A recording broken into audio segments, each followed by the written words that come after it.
And so this morning, we want to look at those who are Torah observant.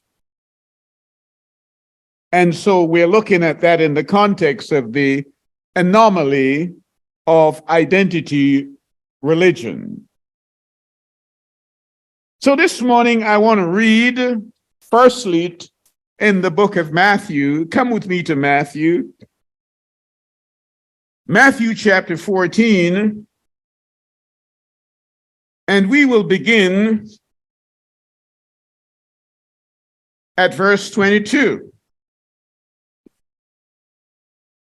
And immediately Yeshua made his taught ones enter into the boat and go before him to the other side while he dismissed the crowds. And having dismissed the crowds, he went up to the mountain by himself to pray. And when evening had come, he was alone there, but the boat was now in the middle of the sea, agitated by the waves, from the wind was against it. And in the fourth watch of the night, Yeshua went to them walking on the sea.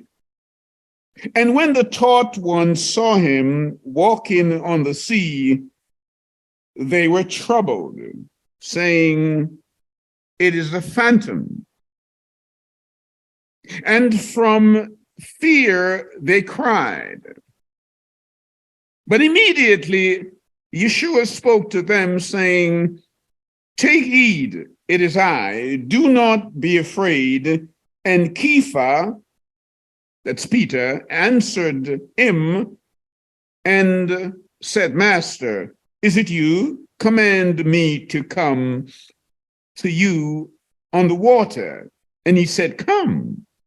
And when Kepha had come down out of the boat, he walked on the water to go to Yeshua. But when he saw that the wind was strong, he was afraid. And beginning to sink, he cried out, saying, "Master, save me." I believe that's the cry this morning from all of us. Master, save me. I say that simply because when I look at the word, I see that there is a parallel between the church of Laodicea and the ill-fated cruise liner we call the Titanic, the ocean liner, which had a rendezvous with an iceberg in 1912. It was a rendezvous with destiny. The year was 1912. It was on the night of the 14th of April, leading into the morning of the 15th, 4 days into its maiden voyage in the North Atlantic, having earlier left Southampton, England, the largest ocean liner in service at that time, set sail for New York with approximately 2,224 people on board. We hear of conflicting reports. Some say the stars were out that night. and others said it was a moonless night. And despite the warnings given to the captain, we're made to understand that he rejected the warnings that there were icebergs, like a battalion of soldiers that night. What intrigues me, even as I read the word of Yah in Matthew chapter 14, we see that Yeshua appeared unto the disciples, his Talmudim, he being the head of the assembly, and he walked on water and bid us to walk on water. And so the question this morning that I believe must be pondered is, how submersible is the church? The church was not intended to be submerged underwater. It was to be that incandescent light upon that hill so that everyone could see.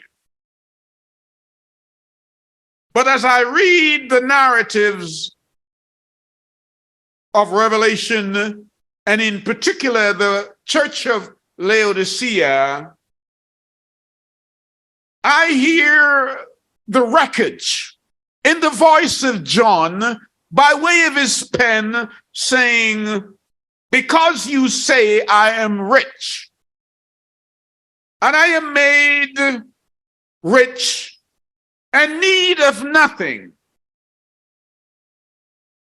But John wants you to know, as told by Yeshua, the church is pitiable, wretched, blind, and naked.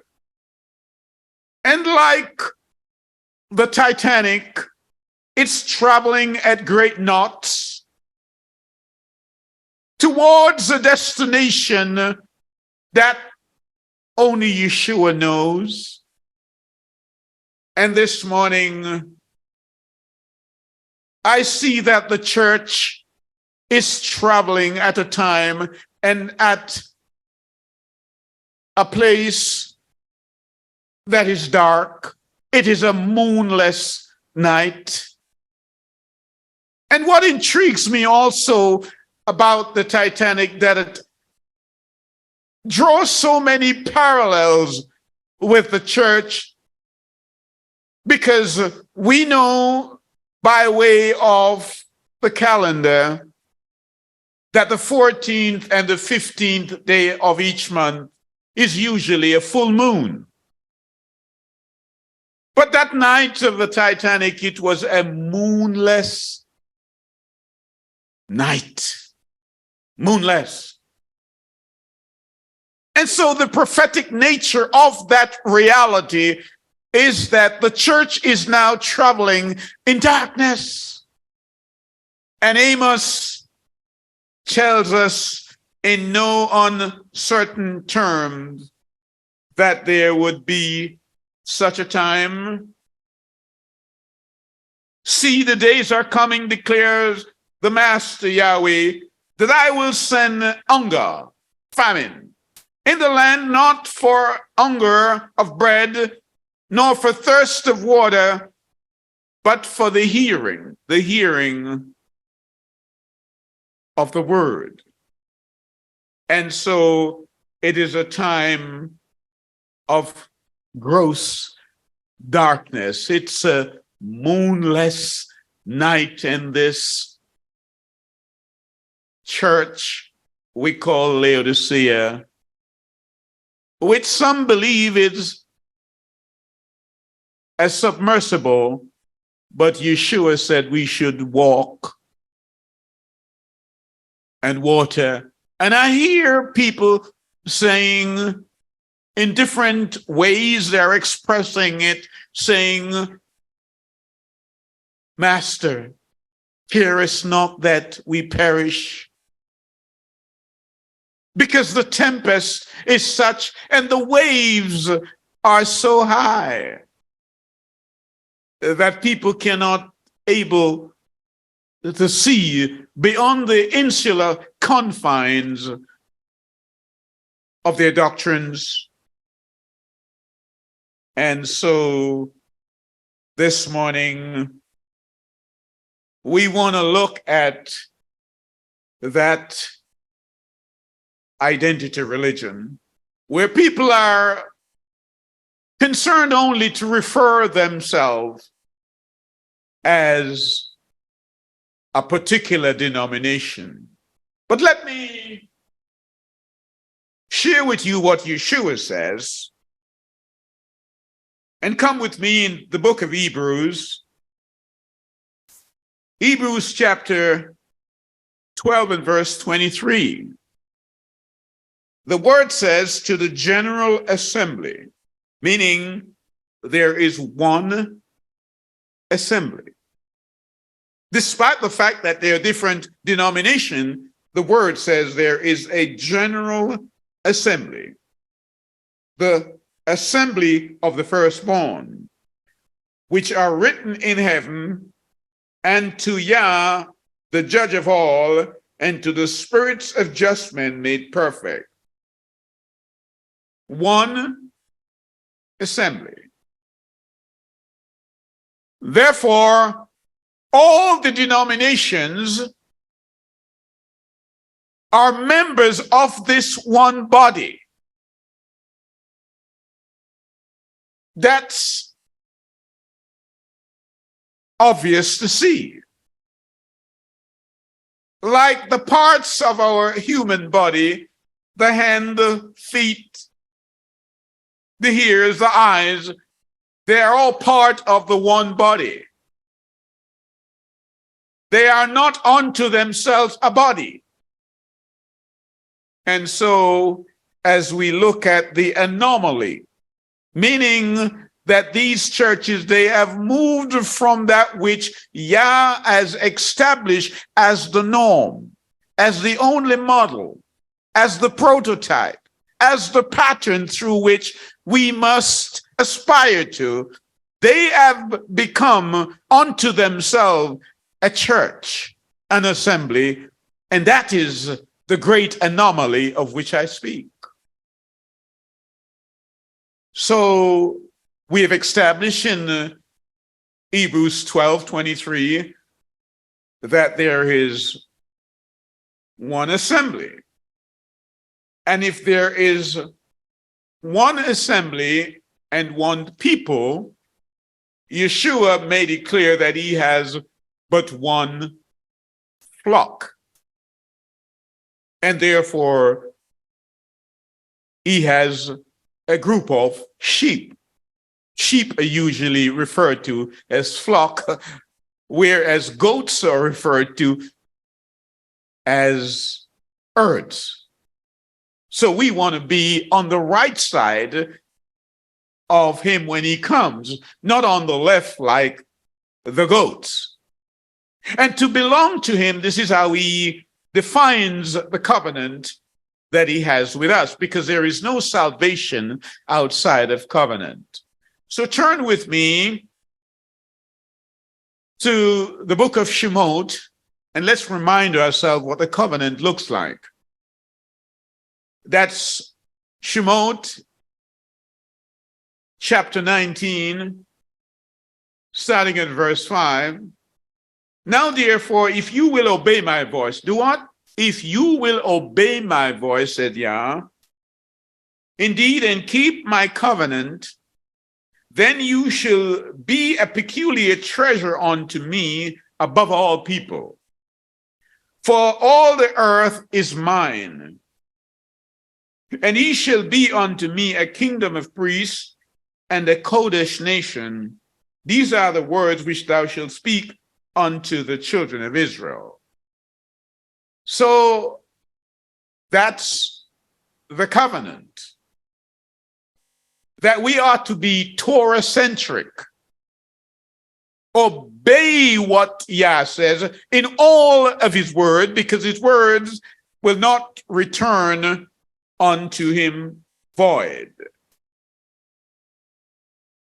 And so if we're not in covenant, we are obviously outside of covenant. And therefore, if we are in covenant, it means that we are doing all that he says.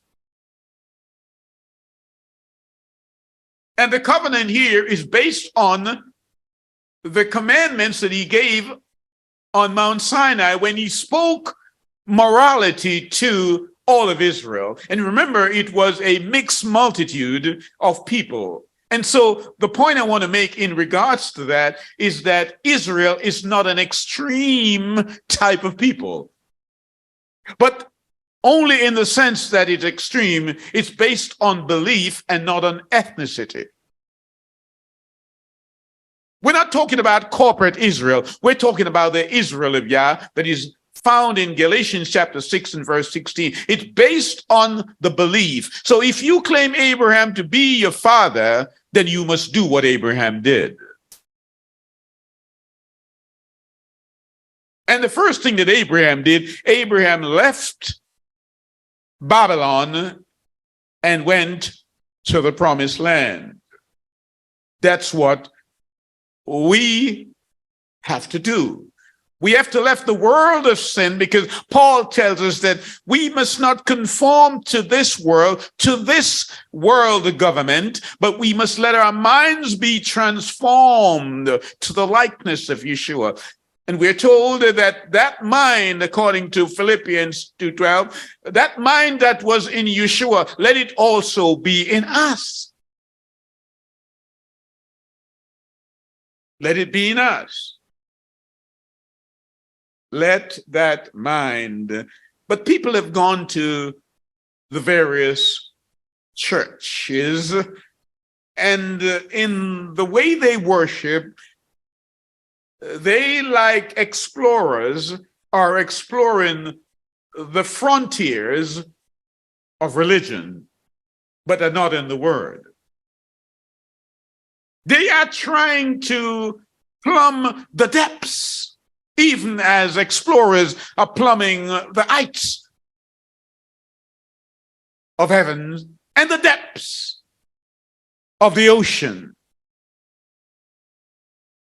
but not the word of Yah. And so the question comes back to me: how submersible is the church when it should have been walking on water? Why? Why are the mariners crying out, "Save me"?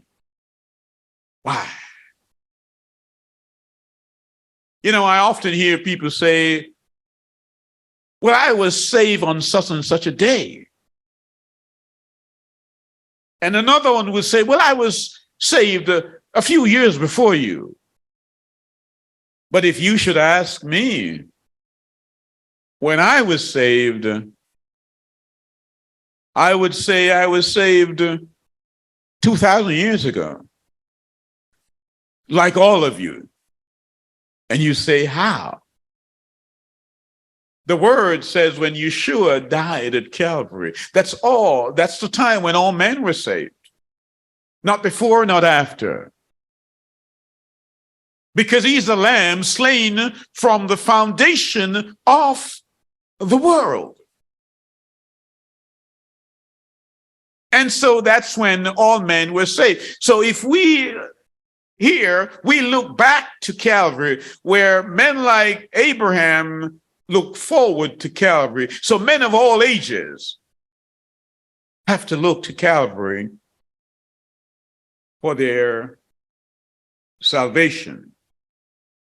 And so this morning, we want to look at what it is that constitute that remnant theology? What is it, if you are looking for what you should do in these last days? Where do you go? And to whom do you seek? The word is very, very clear that we ought to keep the commandments.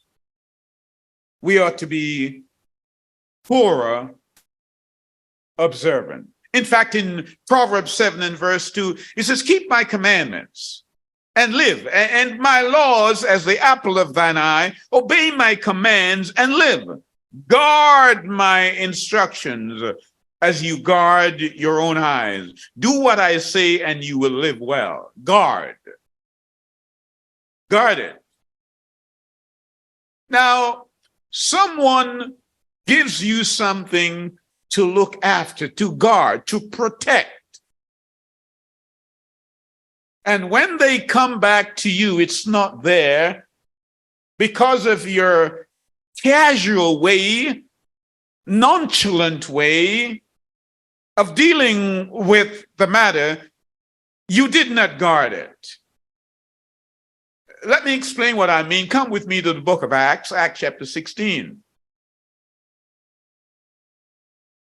Acts chapter 16, and the word says, and when, we're reading from verse 23, and when they had laid many stripes upon them, talking about Paul here, and they cast them in prison, charging the jailer to keep them safely, who having received such a charge, thrust them into the inner prison and made their feet fast with stocks.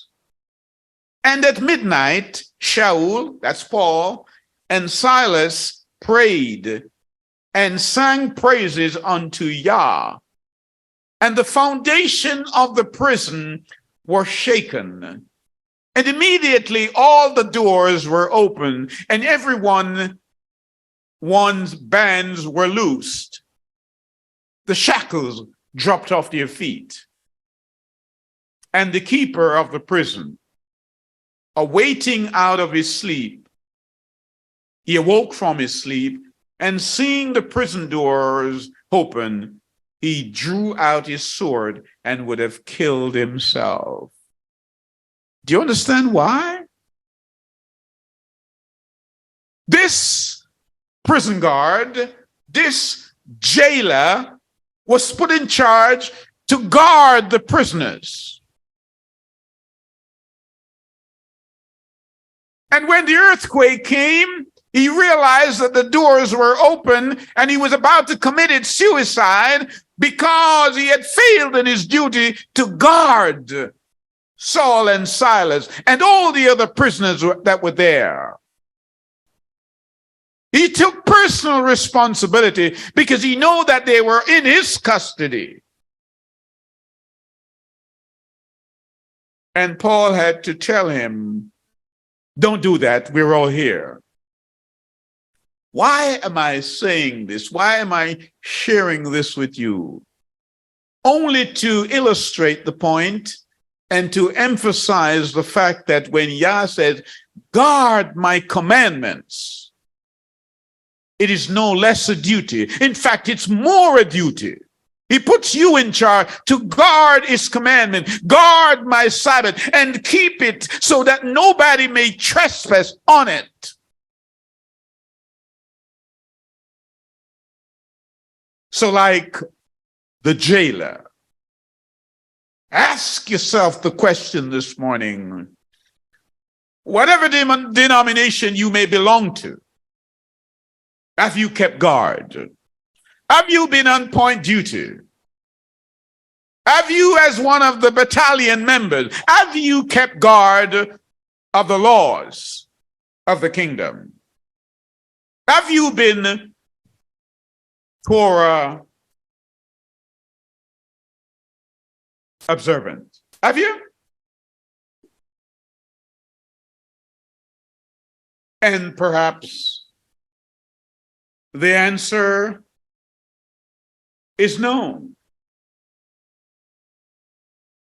It's known. I said earlier that I believe the church is traveling in a moonless night at a dark time. It's almost midnight, and I hear the prophets, I hear the disciples saying, there is iceberg,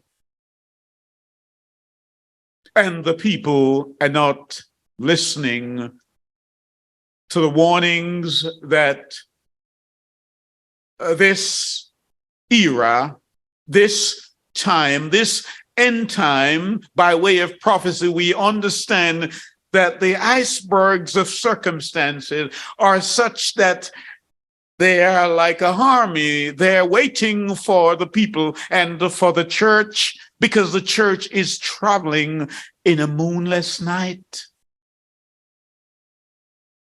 To explain what I mean, come with me to Revelation 18.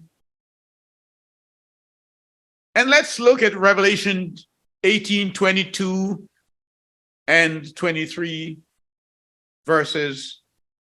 And the voice of the harpers and musician and the pipers and the trumpeters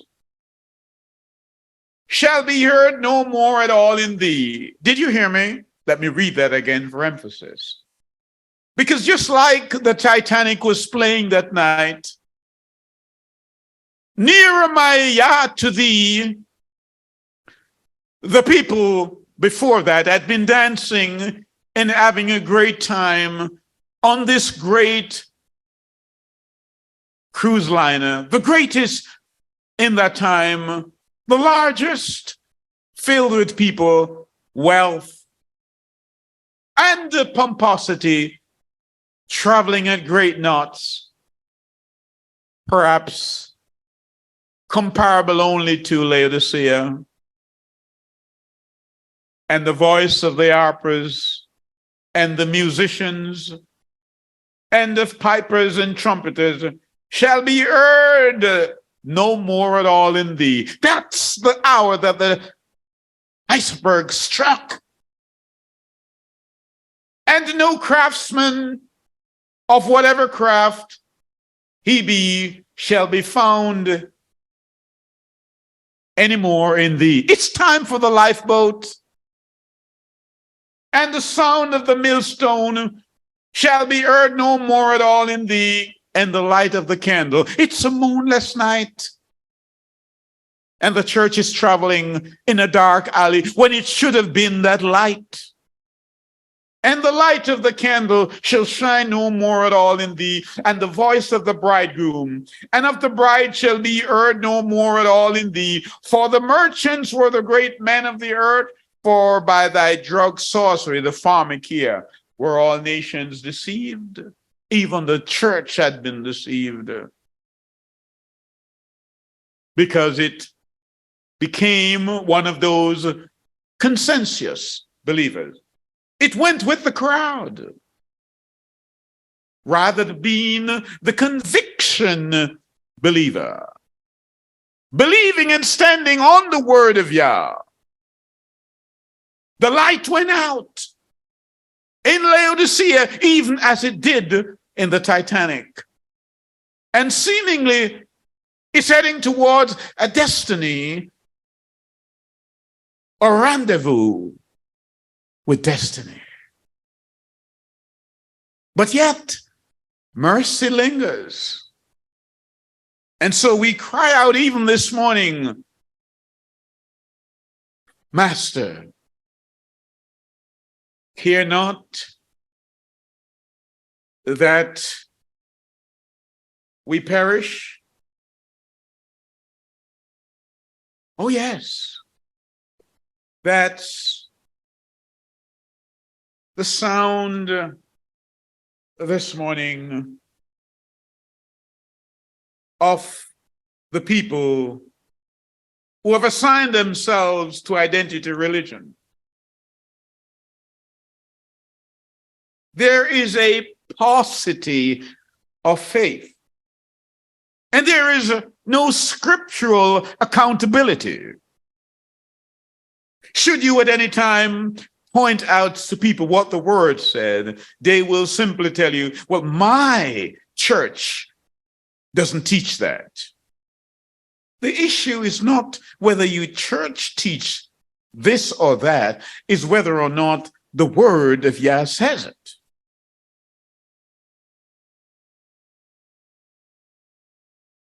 And so it is inevitable that we come in conflict with the word of Yah. It is inevitable. The great irony is that the people are waiting for the most glorious event of all time, the second coming of the Master. He says, I'm coming soon and I'm bringing my rewards with me. And his reward, as you know, is premised on whether or not you have been obedient to him based on the covenant relationship that he established in Exodus chapter 19, verses 5 and 6. You will not be judged on whether or not you have been obedient to the creeds or the doctrines of your church, but on the word of Yah.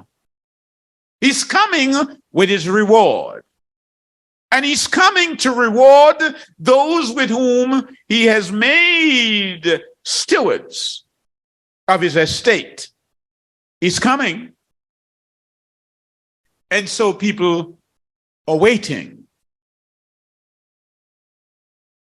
And they're waiting for their reward. He says, I will give every man a reward according to what? His works. Works? Oh, yes, works. And perhaps you're thinking, we can't work our way into the kingdom. That's true. Because salvation is free.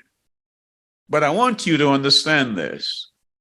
While salvation is free, and that's imputed in us, you have to work outwards. That's salvation that is in you. How? In fear and trembling. So work counts. The word says that Abraham did what? He believed. And I want you to understand that believe is a verb. Abraham believed, and it was counted to him for righteousness. What then is righteousness? It's simply right doing. So if somebody was to ask you, are you righteous? You could simply say, by way of the truth that has been revealed to me, I'm living consistently with the truth that I know. Yes, I'm righteous. You could say that because righteousness is right doing. But the other point that I wish to make is that many people think they're going to heaven.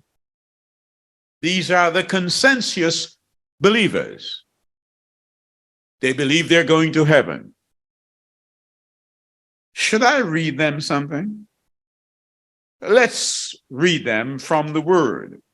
Come with me to John chapter 3. And I will read verse 13. And no man, how many men? No man, no one has gone up into heaven except he who came down from heaven, the Son of Adam. What did you say? Not me, no one. But then you say, hold on, elder. What about Enoch? And what about Elijah?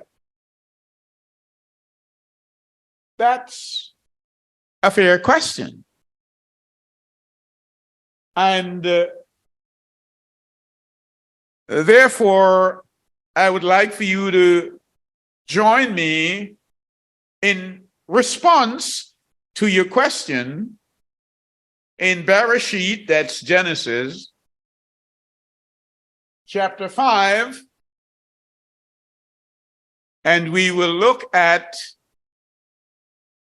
verses 22 and 23. And after he brought forth Methuselah, Enoch, says Enoch in your word, it says Enoch here, Hanok, walked with Elohim 300 years and brought forth sons and daughters. Listen to verse 23, and I want you to look at this in the context of the question you posed to me this morning. I just read in John chapter 3 and verse 13 that no man is going to heaven, because the word clearly says that. John says, I saw the new Jerusalem coming down, and he's going to dwell on the earth, and he's going to reign on the earth here. You said you're going to heaven, consensus believer. And so I just want to hold you accountable to the Torah. Verse 23, so all the days of Enoch were 365 years. If you read that in the context of everyone else in that chapter, you see it says, and all the days of each of them were so and so. It's telling us that Enoch lived 365 years. But you say, no, he never saw death. The word says that all the days of Enoch were 365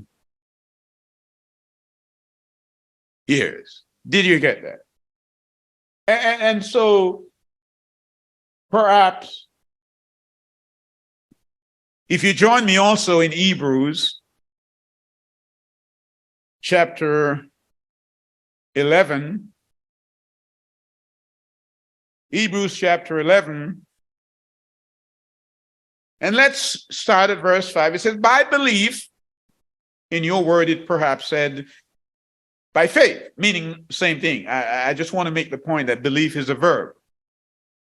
By belief, Enoch was translated so as not to see death, and was not found because Elohim had translated him. I'm answering your question, or at least the thought, that pensive thought of yours. Because again, you're agitated by the thought that I have said, and I have read to you that no man will go to heaven. So you cite both Enoch and you cite Elijah. Let me read verse 5 again, because you would submit this as admissible evidence.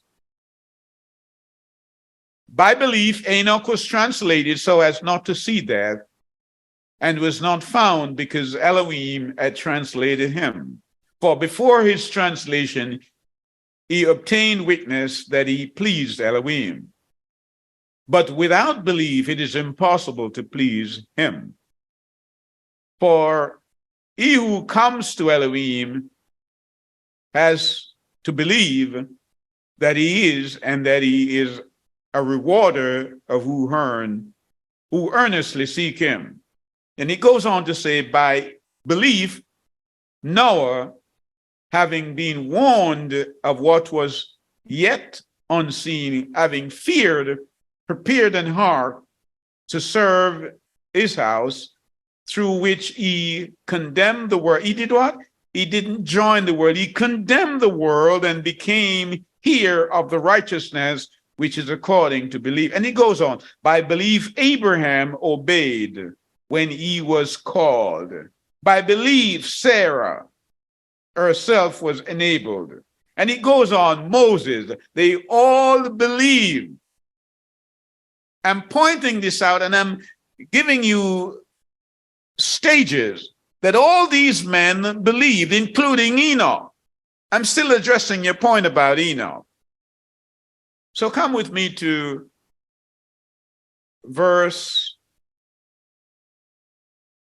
13, verse 11. By belief, let's read that again. By belief, Sarah herself was enabled to conceive seed, and she bore a child when she was past the normal age, because she deemed him trustworthy who had promised. Who did the promise? Yahweh. And so from one, and him was good as dead, were born as numerous as the stars of the heaven, and countless of the sand which is by the seashore. So all these people that I have mentioned, by faith, they look forward to the promise, including Enoch in verse 5. So I've taken you to this just to show you this. Verse 13. In belief or in faith, all these did what? Died. All of them, including Enoch, not having received the promises, but seeing them from a distance, welcome and embrace them, and confess that they were aliens and strangers in the earth. So as we looked at Enoch, Abraham, Isaac, Moses, all of them, the word here says all of them died, not having received the promise. So the question is, did Enoch die? Did he go to heaven? The word says he didn't. He died. And so you said, so what about Elijah, who went up into a fire, a chariot of fire? Now, we understand that Elijah lived when? During the time of Jehoshaphat and Ahab, and served through that period of time. We understand that. We understand that in 2 Chronicles 21 that the wicked Jehoram of Judah received a letter from Elijah. And you say, well, what's wrong with that? What's wrong with that?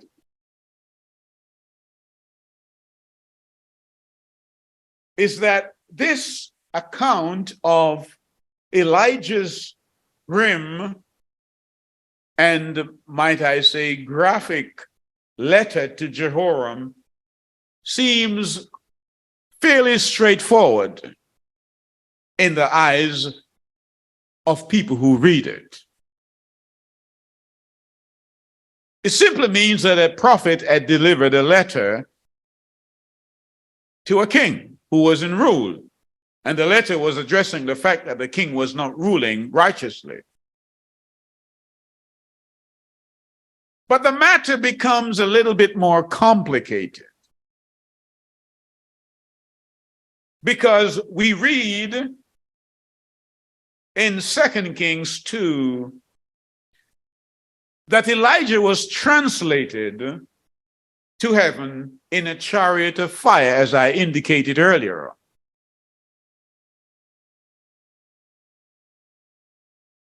Then 2 Kings chapter 3 relates the story of King Jehoshaphat taking military action against the Moabite and receiving advice from Elisha, who replaced Elijah. That's Elijah's successor.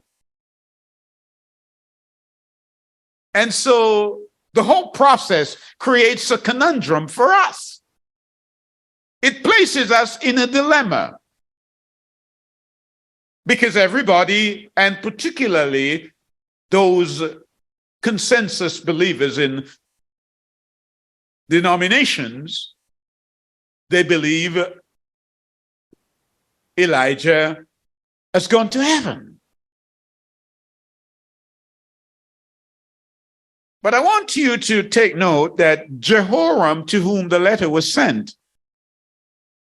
is the son of Jehoshaphat. Oh, yes. And the letter is received years after Elijah was taken to heaven. Years after.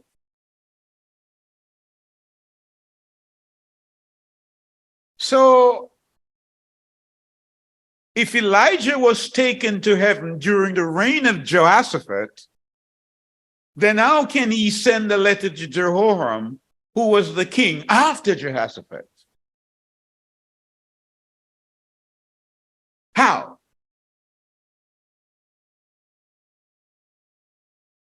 How was Elijah, years after he went into heaven, sent a letter to Jehoram? Remember when Elijah went up, some of the prophets were looking for him because they perhaps didn't believe, as some people believe today. They just thought that he had been gone to another place and they were looking for him. They didn't find him. But the word here, the word of Yah, says that years after he ascended to heaven, he sent a letter to the son of the king in whose reign that he went to heaven. And so we're looking at this anomaly this morning of what identity religion teaches people. It teaches them that the Sabbath is not the Sabbath. It teaches them that Yeshua was crucified on a Friday, as opposed to the Wednesday that he was crucified. It teaches them that the feast days are not to be kept, but it's okay to keep Easter, all these pagan feasts, and Christmas, and Halloween, and all these things, and it's all right. Remember, we were given the commandments to guard. And if we remember, the guard that kept watch over Shaul, Saul, when the prison opened up and the gates were opened up and the prisoners seemingly were getting out, he pulled his own sword to commit suicide because he realized that these men were under his watch and they were now leaving. How then will Yeshua respond to those of us who have been made custodians of his estate and to guard his Sabbath and his feast days? How? Now you understand why I say Laodicea is moving at great knots to a rendezvous with destiny, even as the ill-fated Titanic. Because to those who cannot see, it's a moonless night. And they do not see the icebergs. They think the church is a submersible. But no. John says in the New Kingdom, I saw no sea. I saw none. And so we are left to ponder and ask ourselves, what is it that Yeshua requires from us? What does he require as a prerequisite to the covenant relationship? Well, turn with me to Deuteronomy chapter 10 and verse 12. And now Yisrael, that's Israel, What doth Yah thy Elohim require of thee? But to fear. Fear Yah, thy Elohim. That's what he requires. Fear him. To walk in all his ways and love him. Did you get that? The first thing you do is to fear him. You can't love somebody you don't know. Love comes afterwards. And how do you love him? If you keep my commandments, you love me. That's what he says. Those who keep my commandments love me. Those who say they love me and don't keep my commandment, they're liars. That's what the word says. To serve him with all your heart and with your soul. That's Deuteronomy 10:12. So this idea that we just put our clothes on and venture out each week for an hour or so and say we love you, it says you've not grasped the essence of the relationship that I established with you in my covenant relationship. You don't get it. In that relationship that I gave to you in covenant, I ask you to guard my commandment so that no one would trespass on them, and you have been the trespassers yourself. Are you with me? My word I've sent to you through the prophet. David says, my words, Yah's word, they're sweeter than what? Honeycomb. David says, I meditate on them. How often? What does Psalm 1 say? Day and night. But how could you meditate on something and keep guard of it and you don't even know what it says? Blessed is the man that walketh not in the counsel of those who are unrighteous. So don't be like them. Be like the tree that planted by the rivers of water that bringeth forth when? In its season. The unrighteous are not so. They are like the chaff. We're on the floor now. Are you with me? The threshing floor. They're like the chaff that the wind drive it away. Are you with me? That's how they are. That's not the remnant. That's not people who are Torah-centric. Let me give you an idea what the remnant looks like. Revelation chapter 12. Revelation chapter 12 and the verse 17. And the dragon was enraged. With whom? With the woman. Who is the woman? The church. Israel. I want to make that point because I don't think I can overstate that point. There is one assembly. When people ask you, well, which church shall I go to? Which assembly? Which is the true assembly? The true assembly is Israel. The issue is not so much the true assembly, but what is it that you do or what you believe? Because when Yeshua looked at his little flock, his disciple, he said, this is my flock. He says, I have other sheep, but right now they're in other people's pastures. But they too must come in to the pasture of Israel. Hear me? Are you with me? And because there is one shepherd. He didn't say he was a herder of goats. He said he is a shepherd of sheep, and his sheep hears his voice. So you cannot say you hear his voice and you doing something contrary to what he has spoken. That means you are held in contempt.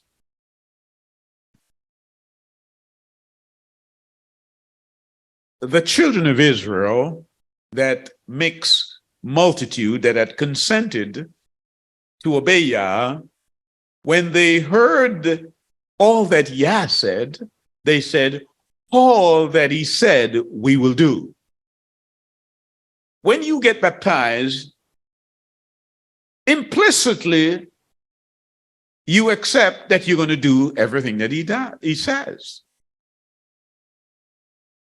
You may well say, well, I didn't say that, but by implication you did. Well, let me explain. Let's say, for example, I go to the shop and I wanted a piece of cake. I don't say, or I never say to the shopkeeper, can I have a piece of cake that is fit to eat? It is implied, it is assumed that the cake that I'm buying is fit to, it's edible.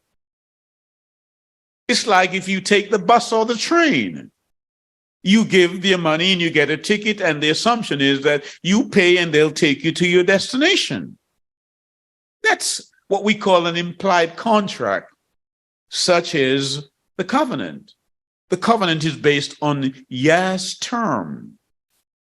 It is not you. It's not a democratic thing. The king's word is law. And so when you accept to become a member of the church of the firstborn or the assembly of the firstborn, it is assumed that you accept the covenant and to walk therein. There's no other way. It's no use going to a church that has creeds, and so you take up a creedal position that is contrary to the word. And so you might be faithful to your church, but disloyal to Yah. It doesn't make sense. That's counterproductive. And so he's saying to you, you who have been a sheep over there, come out. Come out of my people and come into this general assembly that is headquartered in Hebrews chapter 12 in verse 23. That's heaven. Come. Why?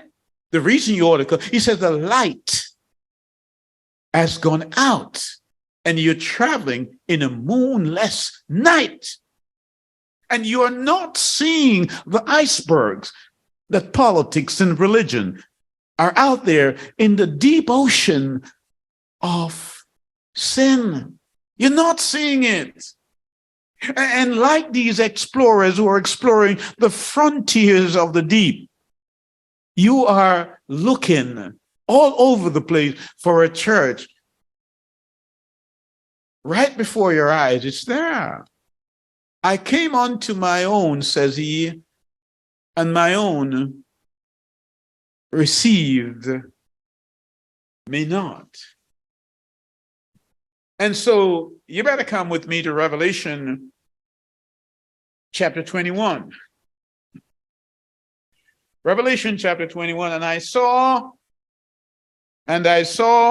a renewed heaven and a renewed earth.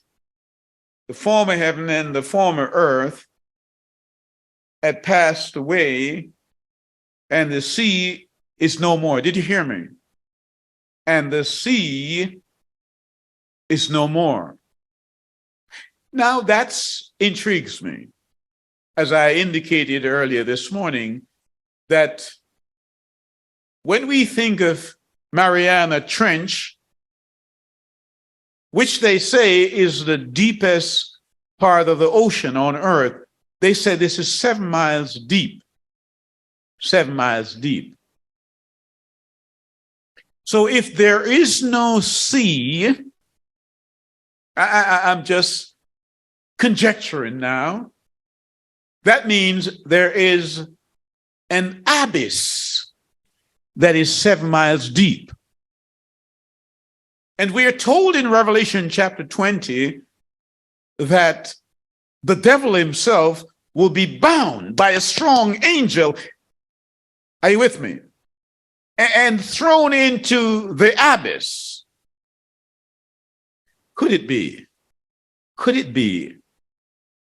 I just conjecture. I'm just sharing my thoughts and thinking about those thoughts.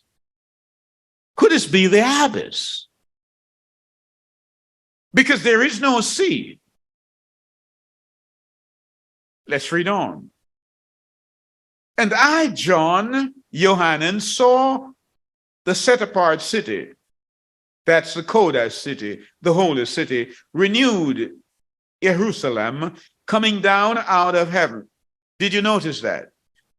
I'm saying this specifically for the people who are going up to heaven. The New Jerusalem is coming down. Are you with me? On the earth, coming down out of heaven from Elohim, prepared as a bride adorned for her husband. And I heard a loud voice from the heavens saying, see, the booth of Elohim is with men. Did you get that?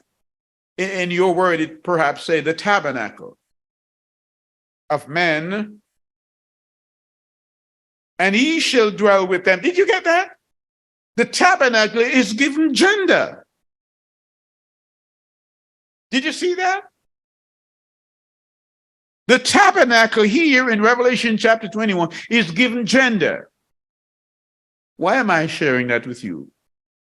Because when you go back to the book of Matthew and the rest of the Gospels, when he was born, he says, and he tabernacled with us.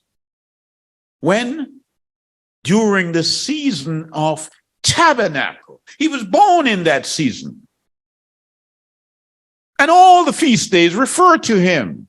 And this booth, this tabernacle here is coming back again. And here it is given agenda. So we know who the tabernacle is. And yet the church, what kind of church? The Anomaly identity religious church says it's not keeping the Feast of Tabernacle. And here we know who the tabernacle is. Let's read on. And he shall dwell with men, and they shall be his people. Did you hear me? You don't keep the tabernacle, the Feast of Tabernacle, but you want to be his people. He tells you who his people is. And Elohim himself shall be with them and be their Elohim. Did you get that? Did you get that? Let me see if I get it so that I can share with you what I get. Since the book of Genesis, when man sinned, you no longer encounter the Father. No, you don't. Everything that happened thereafter, it's with the Son. And so you say, but what about Mount Sinai and the commandment? That's Yeshua.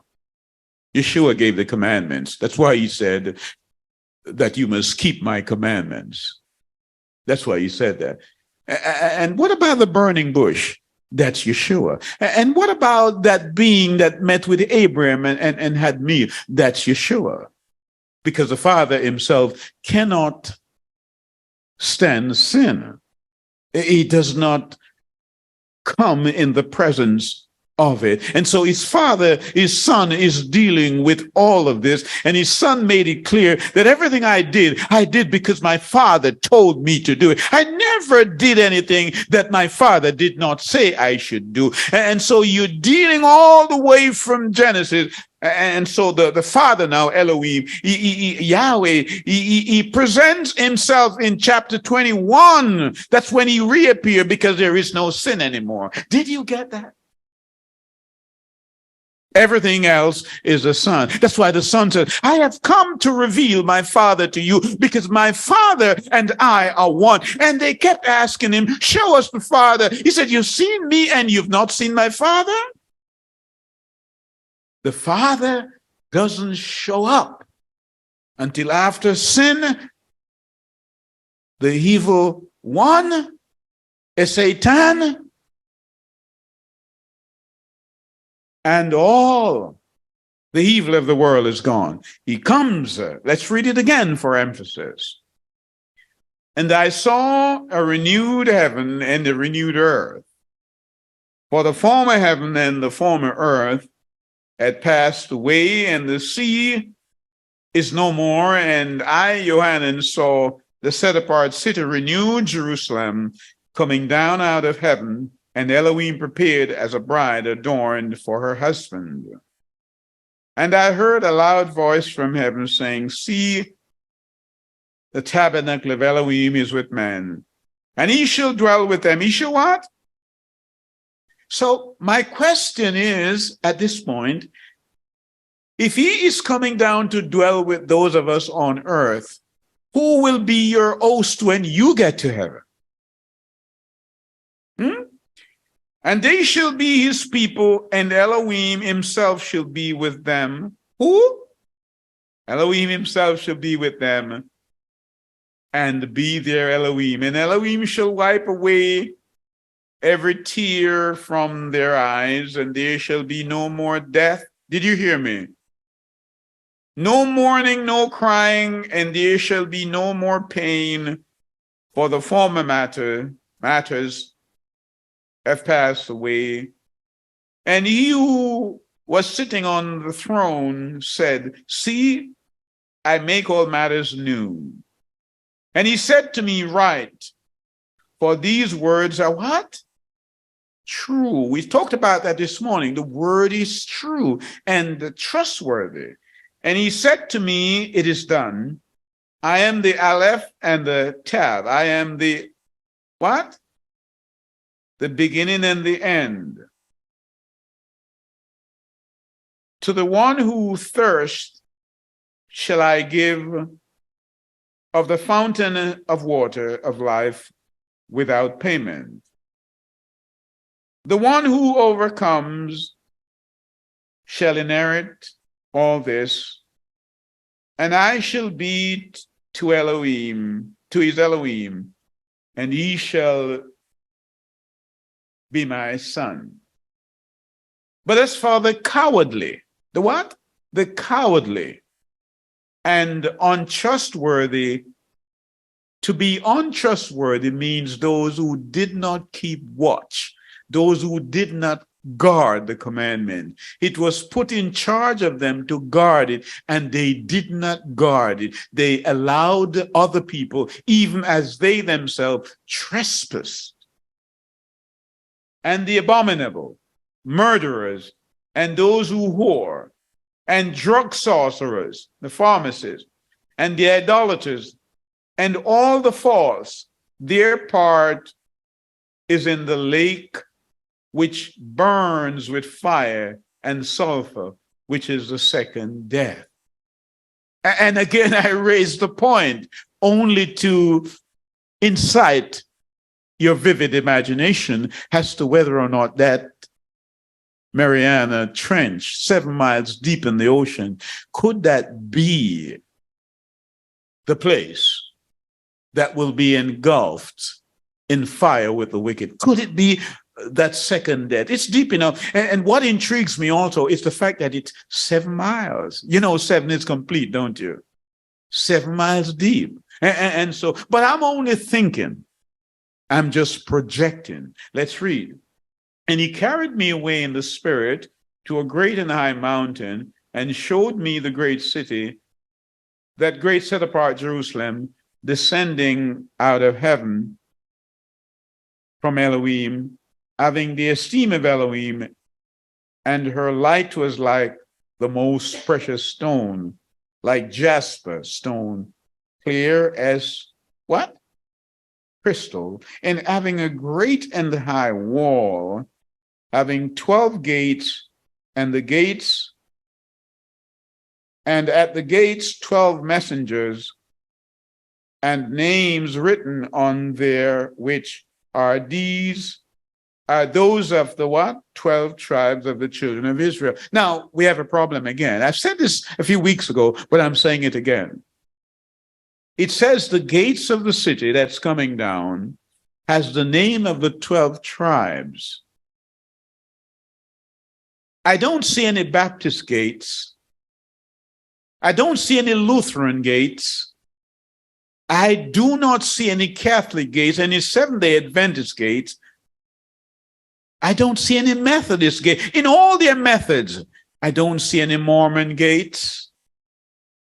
I don't see any gates for Jehovah's Witnesses, but I see gates for the witnesses of Jehovah because they belong to the children of Israel. Are you with me? I don't see any Gentile gates either. What am I saying? I'm saying wherever you are, you come in. You come in. You have to come in. Into where? Into Israel. You have to. Otherwise, you have no part. No part with Yeshua. Because that's why I really want to take you to Ephesians chapter 2. Come with me to Ephesians 2.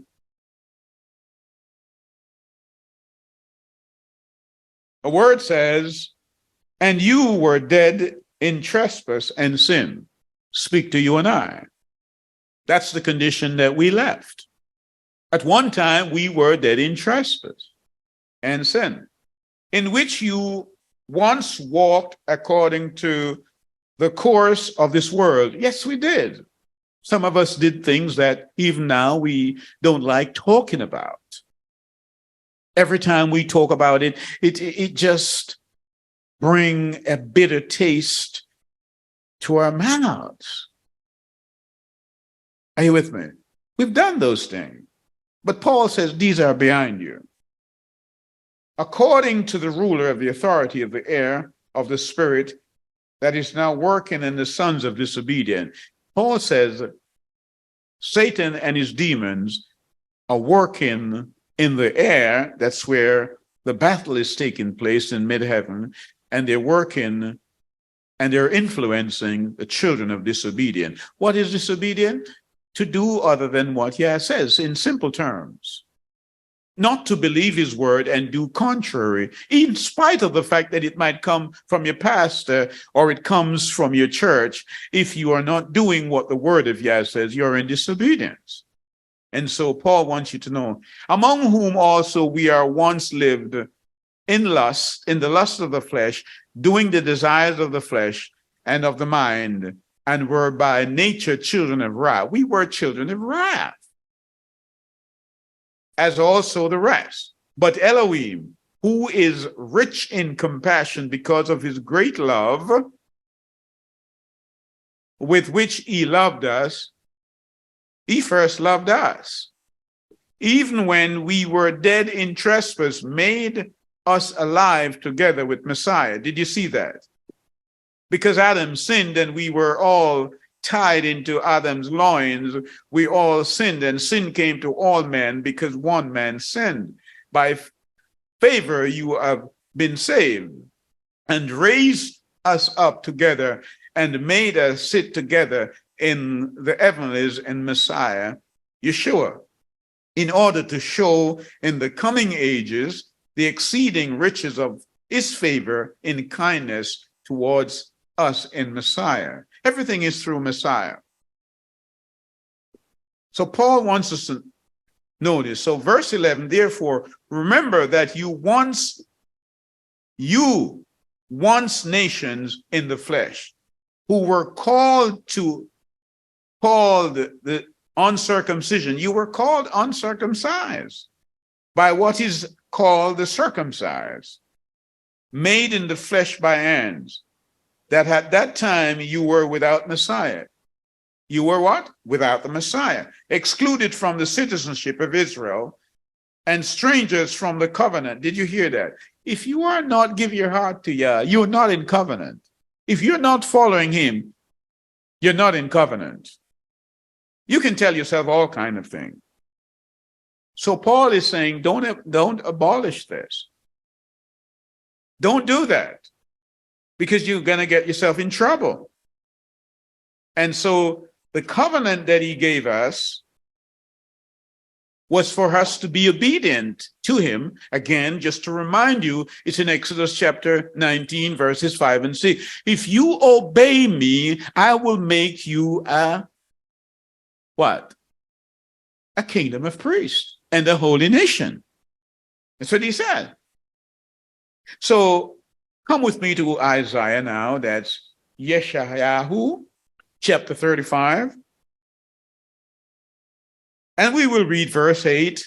And there shall be a highway and the way, and it shall be called the way of the set apart. Are you with me? That's what I was talking about earlier on. Regardless of what church or denomination you belong to, Yah said, it's the way, his way. The unclean does not pass over it, but it is for those who walk the way, and no fools wander in it. Did you hear me? Let me say that again. No fools wander in this path. Well, who are you calling a fool? No, I'm not calling anyone a fool. I'm just saying that wisdom is to fear Yah. And if you don't fear Yah, you have made yourself a fool. Are you with me? And how does wisdom come? Wisdom come, the beginning of wisdom is the fear of Yah. And we read that in Deuteronomy 10:12, that the first thing he expects of us is to fear him. Then after that, we serve him with our minds and our hearts and our soul, because by then we know him. It's like any kind of relationship. You don't involve yourself deeply into the relationship until you know the person. When you go into a relationship, you go with your guards up.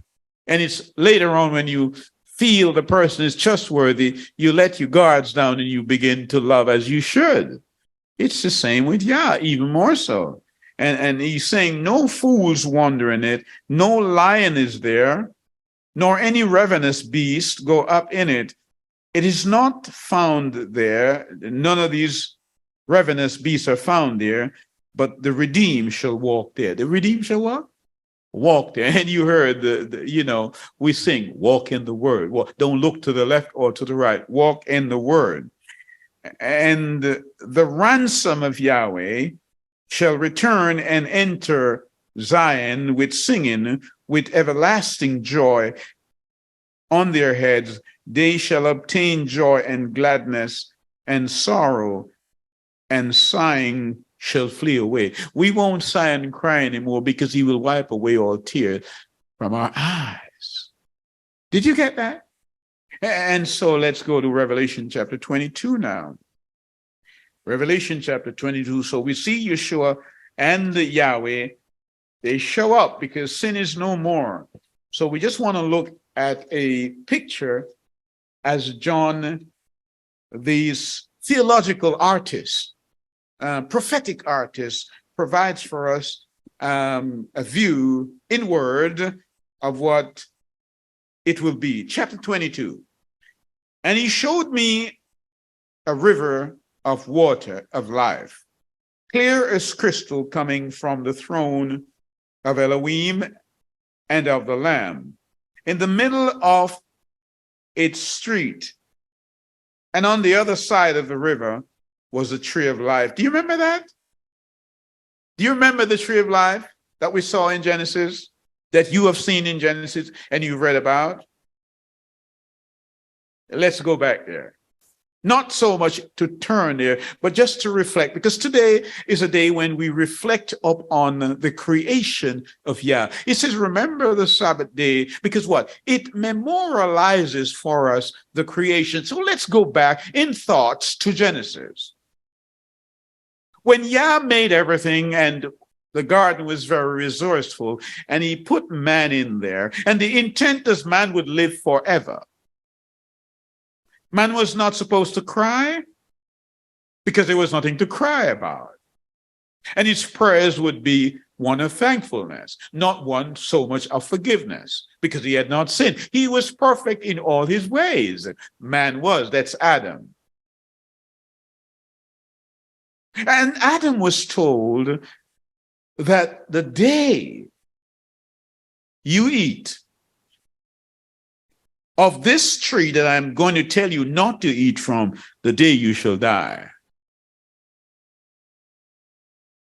And he ate. The word said his wife fed him a fruit, and he ate. Because, hear me, Adam loved his wife more than he feared. Did you hear me? I said love come later on, not before. Yeah, I said, fear me. Now, no man has ever lived a day. No man. Because Peter tells us, one day is like 1,000 years in Yah's sight. What is it that I'm saying? Yah made in Genesis 7 days. He created things on 6 days, and on the seventh he rest. And each of those days, we're told, both in Psalm 90 and 2 Peter 3, that each day represents 1,000 years. In the week, he says, take 6 days. And one day, today, the 7th day is mine. He said that. If you understand that as a shadow, understand this as a reality. 6 days belongs to man. 6,000 years belongs to man. To prepare ourselves to spend the last day, the 7th day, the Sabbath, 1,000 years with him. So the millennium that we talk about is really a Sabbath. That's why, as you read through the word, it says that it will be a kingdom of righteousness. You won't be living by the flesh. So my question is, if you cannot even deal with a couple of hours on the Sabbath, how are you going to live in righteousness for 1,000 years? Let's go back to Revelation 22. The word says, in the middle of the street, on either side of the river. So the tree, the point I'm making, the tree that was offered to Adam, the tree of life, that he did not get then because of disobedience, is offered to us in Revelation 22. It's the same tree, but only obedience can give you access to it. Let's read on. And in the middle of the street and on the other side of the river was a tree of life, which bore 12 fruits, each tree yielding its fruit every month. And the leaves of the tree were for the healing of the nation. And no longer shall there be any curse. And the throne of Elohim and of the Lamb, so Father and Son meets here now, shall be in it, and his servants shall serve him, and they shall see his face. They shall what? You didn't hear me. Yeshua said, no man has ever seen the Father or have heard his voice. Every time he speaks for his Father. But now here in chapter 22, we see Father and Son. Let's read it again so you get it. He says, and no longer shall there be any curse, and the throne of Elohim, and a conjunction there, a linking word, of the Lamb shall be in it, and his servants shall serve him, and they shall see his face. Whose face? And his name shall be upon their forehead, and the night shall be no more. It won't be a moonless night, because Yah himself will be a light to guide us along the way. And they shall have no need for a lamp or the light of the sun, because Yahweh Elohim shall give them light, and they shall reign forever and ever. And he said to me, these words are trustworthy and true. And Yahweh Elohim of the set apart prophets had sent his messengers to show his servant what has to take place with speed. And verse 11 says, He who does wrong, let him do more wrong. He who is filthy, let him be more filthy. He who is righteous, let him be more righteous. He who is set apart, let him be more set apart. And see, I am coming speedily, and my reward is with me, to give to each according to his work. I am the Aleph and the Tau, the beginning and the end, the first and the last. Blessed are those doing his commandment. Did you see that? Doing. Righteousness is something you do. And so that the authority shall be theirs upon the tree of life, and to enter through the gates into that city. But outside, it says they're dogs. And those who enchant with drugs, and those who whore and murderers and idolaters, and all who love and do falsehood. I, Yeshua, have sent my messenger to witness to you these matters. In the assemblies, I am the root and the offspring of David, that's Melech David, that's David the king, the bright and the morning star, and the spirit of the bride say, come. And he who hears, let him say, come. And he who thirsts, come. And he who desires it, take the water of life without paying. Did you hear me? Let me say that again, because we have some members in churches who are sending money to pastors to send them holy water. Here it says, take of the water of life without paying. So those who are charging you for it, you know that it's not the real water and you shouldn't be paying. For I witness to everyone hearing the words of this prophecy of the book. If anyone adds to them, Elohim shall add to him the plagues that are written in this book. And if anyone takes away from the words of the book of this prophecy, Elohim shall take away his part from the book of life and out of the set apart city, which are written in the book. He that hath hears, or he that bears witness of these matters, say, yes, I am coming speedily. Amen. Yes, come, Master Yeshua. The favor of our Master Yeshua Messiah, he will set apart. He with the set apart ones. Amen. So the point here is this. Now we see what the reward is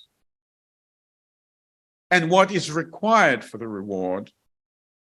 We cannot remain in identity religion. We have to come out into the flock of a sheep. But even more so, we must hear his voice. How does he speak to us? Through his word. So if he says, keep my commandments, keep my Sabbath, you cannot say you did not hear. You can only say you have been disobedient. And if you are disobedient, it's because he who is in the hair is influencing the children of disobedience. So my encouragement is, don't be among those who are involved in the anomaly of identity religion. They choose churches to identify themselves with. Yeshua has given you his commandments so that you can identify with him.